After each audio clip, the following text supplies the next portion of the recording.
Police say James Holmes was able to head into a packed movie theater with an assault rifle, 2 handguns, and a shotgun. Holmes was allegedly able to go online and stockpile 3,000 rounds of handgun ammunition, 3,000 rounds for an assault rifle, 350 shells for a 12-gauge shotgun, and a magazine capable of firing 50 to 60 rounds a minute. He did all of this with a click on the internet, without any sort of background check. More restricted gun laws may not have stopped Holmes from allegedly killing 12 people. But what is certain is the statistics on gun fatalities aren't budging.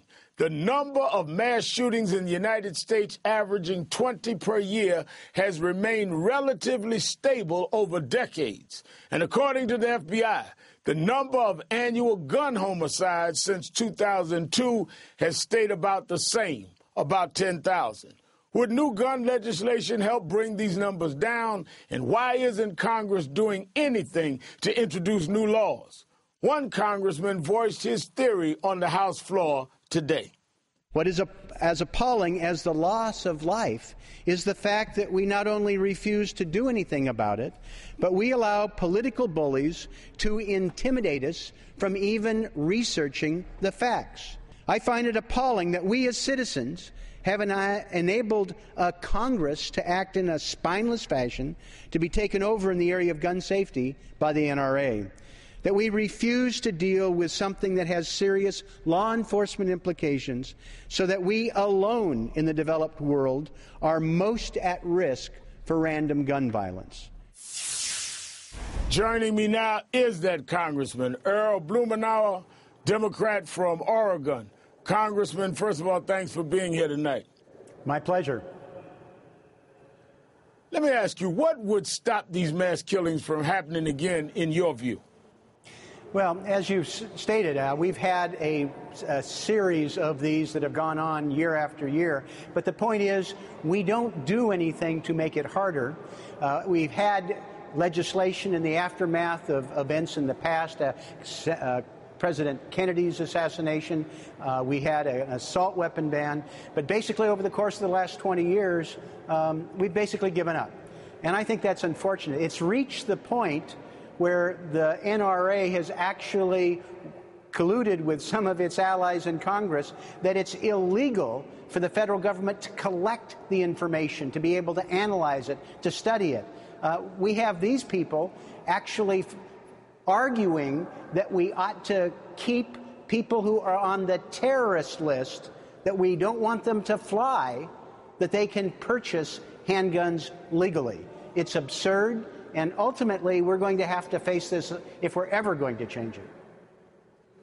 Now, you used strong language today, political bullies, spineless, and you went after the NRA. When we look at the NRA, and they've poured millions of dollars into lobbying efforts since 1999. In 1999, they spent $1,680,000 in lobbying, all the way down to last year, 2011, they spent $2,905,000 in lobbying. Is it the lobbying dollars and the amount of money they put in? Is it their leverage over grading members of Congress? What is it that you feel the NRA is doing that has such influence? The lobbying is just the tip of the iceberg. They spend millions of dollars targeted on campaigns, and they are very effective at just making stuff up. You heard one of the leaders of the NRA recently proclaiming that President Obama has a secret plan to take away America's guns in a second term. This is absolutely hogwash. But they have the big lie. They focus campaign contributions. They do lobbying. And it's reached a point where it is paralytic in terms of being able to move things forward. It's, from my vantage point, however, what's important is that they are so extreme, they're out of touch with the majority of their own members. And one of the things I said on the floor of... the majority of their members do not agree, for example, with allowing people on the terrorist no-fly zone, a no-fly list, to be able to purchase handguns. A majority of gun owners support the closing the gun show loophole.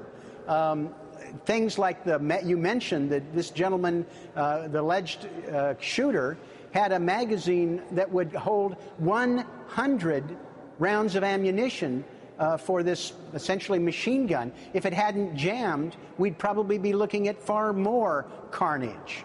Cop killer bullets.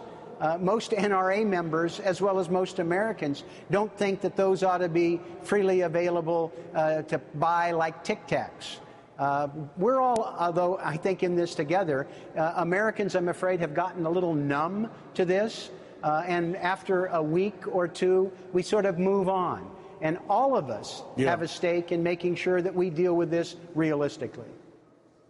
But why does Congress move on? How do we break this? How do we end this cycle of just reacting for a couple of weeks and then moving on, and even the Congress moves on?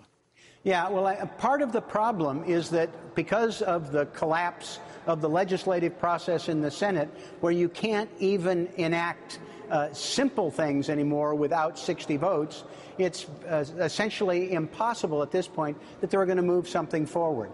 And I don't blame the president for not talking about gun safety legislation at this point. We ought to be focused on the victims. We ought to be making sure that we try and heal from this tragedy. But I will tell you that if people launched somehow in areas of gun safety, there would have been an avalanche of advertising, of bitter rhetoric that would have drowned out this. I think it's something that we all need to be focusing on as an order of priority. Deal with it in part as a public safety and health issue. Do the research. Deal with the simple common sense things like the cop killer bullets, the gun show loophole. Start a little progression of progress. And maybe, just maybe, other pieces will fall in place. But it's not acceptable, I think, to ignore it, to walk away, and God forbid that we accept this as the established order of things, because this doesn't happen in any other civilized country.